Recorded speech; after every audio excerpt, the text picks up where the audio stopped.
Hello, Faith Leader, and welcome to Breaktime. Today we are in Psalm 25. It says, "May we shout for joy over your victory and lift up our banners in the name of our God. May the Lord grant all your requests." You know, there's something wonderful about having God answer a prayer request, having God answer the desire of your heart. And isn't it amazing when that happens?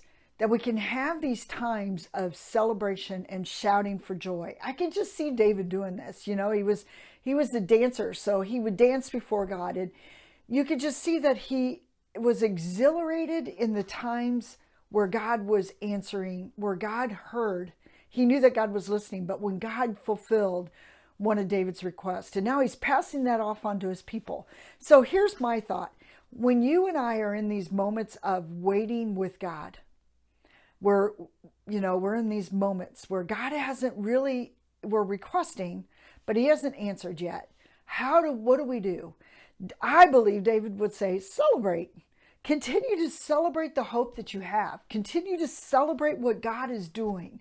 You know, don't lose sight of what God is doing around you just because, you're not getting exactly what you're asking for at the moment.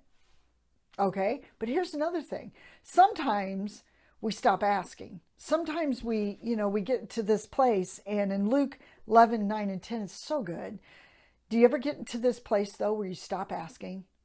And ask, so I say to you, Jesus said this, ask and it will be given to you. Seek and you will find.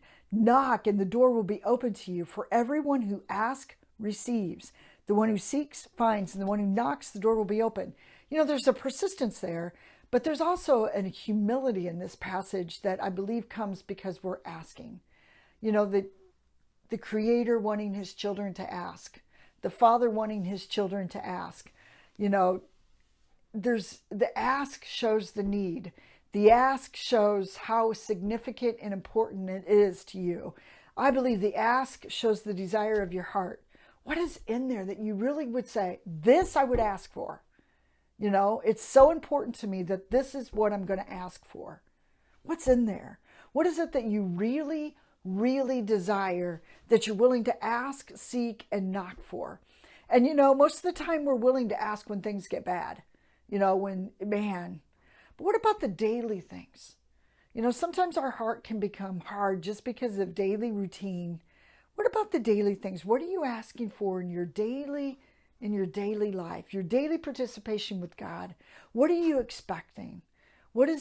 Because what you're expecting is typically what you're asking. What am I asking? That's a good question, isn't it? I think our ask needs to become big this year. Let us ask. Have a blessed day asking.